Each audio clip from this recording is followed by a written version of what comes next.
கல்யாண வீடுகள்லாம் வைக்கிற மாதிரி நல்ல ஒரு டேஸ்ட்டான பட்டர் பீன்ஸ் உருளைக்கிழங்கு கூட்டு எப்படி செய்யலாங்கிறத இந்த வீடியோவில் நாம் பார்க்க போகிறோம்.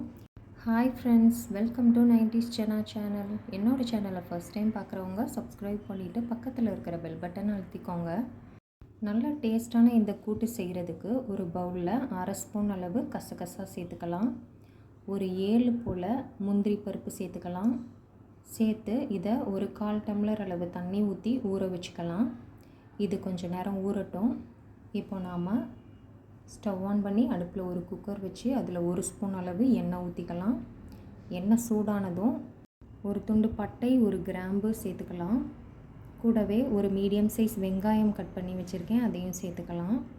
இந்த வெங்காயத்தை ஒரு நிமிஷத்துக்கு மட்டும் வதக்கிக்கலாம்.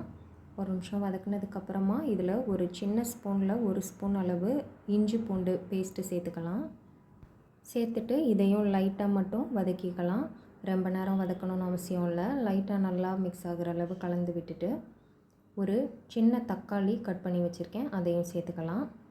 தக்காளியும் ரொம்ப வதங்கணும்னு அவசியம் இல்லை. ஒரு 20 to 30 செகண்ட்ஸ் மட்டும் லைட்டாக கலந்து விட்டுட்டு நாம் எடுத்து வச்சுருக்கிற 1 கப் பட்டர் பீன்ஸை சேர்த்துக்கலாம்.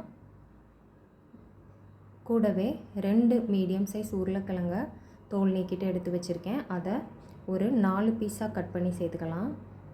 ஒரு உருளைக்கிழங்க 4 பீஸாக கட் பண்ணிவிட்டு சேர்த்துக்கலாம். அப்போ தான் பட்டர் பீன்ஸும் உருளைக்கிழங்கும் வேகிறதுக்கான நேரம் கரெக்டாக இருக்கும்.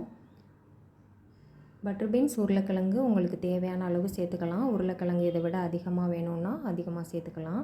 எல்லாத்தையும் நல்லா கலந்து விட்டுட்டு ஒரு 1/4 ஸ்பூன் அளவு உப்பு சேர்த்துக்கலாம். நீங்கள் செய்கிற கூட்டு அளவை பொறுத்து உப்பு சேர்த்துக்கோங்க.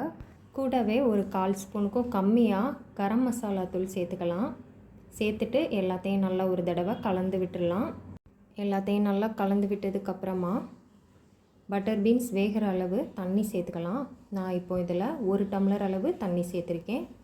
நீங்கள் எவ்வளவு கூட்டு செய்கிறீங்களோ அதுக்கேற்ற மாதிரி தண்ணி சேர்த்துக்கோங்க. சேர்த்து எல்லாத்தையும் திரும்ப ஒரு தடவை கலந்து விட்டுட்டு குக்கர் மூடி போட்டு ஒரு 3 விசில் வச்சு உருளைக்கிழங்கையும் பட்டர் பீன்ஸையும் வேக வச்சு எடுத்துக்கலாம்.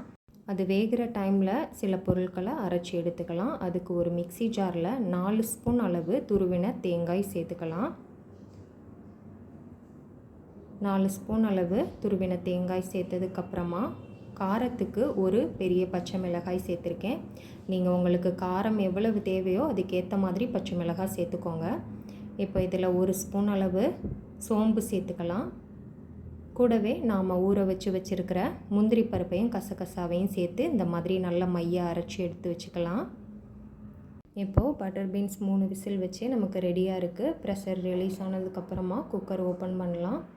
பாருங்கள், நமக்கு பட்டர் பீன்ஸ் நல்லா வெந்து வந்திருக்கு. உருளைக்கிழங்கும் கரெக்டான பக்குவத்தில் வெந்திருக்கு. இப்போ நம்ம திரும்ப ஸ்டவ் ஆன் பண்ணி உருளைக்கிழங்க நமக்கு தேவையான சைஸ்க்கு கரண்டி வச்சு நல்லா உடச்சி விட்டுக்கலாம்.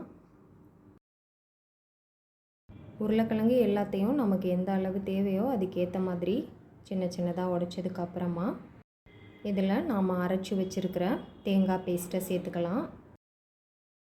தேங்காய் பேஸ்ட்டு சேர்த்துட்டு எல்லாத்தையும் நல்லா ஒரு தடவை கலந்து விட்டுட்டு மிக்ஸி ஜாரை லைட்டாக அலசி அந்த தண்ணியையும் சேர்த்துக்கலாம். இனிமேல் ரொம்ப தண்ணி சேர்க்க வேண்டிய அவசியம் இல்லை. நமக்கு எந்த அளவு கூட்டு கன்சிஸ்டன்சி இருக்கணுமோ அதுக்கேற்ற மாதிரி தண்ணி சேர்த்துக்கலாம். சேர்த்துட்டு ஒரு 4லேருந்து ஒரு 5 நிமிஷம் வரைக்கும் கொஞ்சம் கொதிக்க விட்டுடலாம். மிதமான தீயில் இது நல்லா கொதித்து பச்சை வாசனையெல்லாம் போய் வரட்டும். இடையில அப்பப்போ நல்லா கிண்டி விட்டுக்கலாம். இந்த டைமில் உப்பு போதுமானு செக் பண்ணிக்கலாம். உப்பு தேவைன்னா ஆட் பண்ணிக்கலாம். இப்போ எனக்கு நான் சேர்த்துருந்த உப்பு கரெக்டாக இருந்தது. இப்போ பாருங்கள், நமக்கு நல்ல சூப்பர் டேஸ்ட்டான கல்யாண வீடுகளில் வைக்கிற மாதிரி பட்டர் பீன்ஸ் உருளைக்கிழங்கு கூட்டு ரெடி ஆயிடுச்சு. எல்லா குழம்பு சாதத்தோடு வச்சு சாப்பிட்றதுக்கு சூப்பராக இருக்கும். இன்னும் கொஞ்சம் அதிகமாக தண்ணி சேர்த்து செஞ்சோன்னா சப்பாத்தி பூரியோடு வச்சு சாப்பிட்றதுக்கும் சூப்பராக இருக்கும். இப்போ இதில் கொஞ்சமாக கொத்தமல்லி இலைகள் தூவிக்கலாம். கொஞ்சமாக கருவேப்பிலை சேர்த்துக்கலாம். எல்லாத்தையும் சேர்த்து ஒரு தடவை கலந்து விட்டுட்டு நாம் ஸ்டவ் ஆஃப் பண்ணிடலாம். இப்போ நமக்கு ரொம்பவே டேஸ்ட்டான உருளைக்கிழங்கு பட்டர் பீன்ஸ் கூட்டு ரெடி ஆயிடுச்சு. கண்டிப்பாக எல்லோரும் இந்த மாதிரி ட்ரை பண்ணி பாருங்கள். எல்லோரும் விரும்பி சாப்பிடக்கூடிய மாதிரி சூப்பர் டேஸ்ட்டாக இருக்கும். செஞ்சு பார்த்துட்டு எப்படி இருக்குன்னு சொல்லி எனக்கு கமெண்ட் பண்ணுங்கள். என்னோடய சேனல் பிடிச்சிருக்குன்னா லைக் பண்ணுங்கள், சப்ஸ்கிரைப் பண்ணுங்கள். தேங்க்ஸ் ஃபார் வாட்சிங்.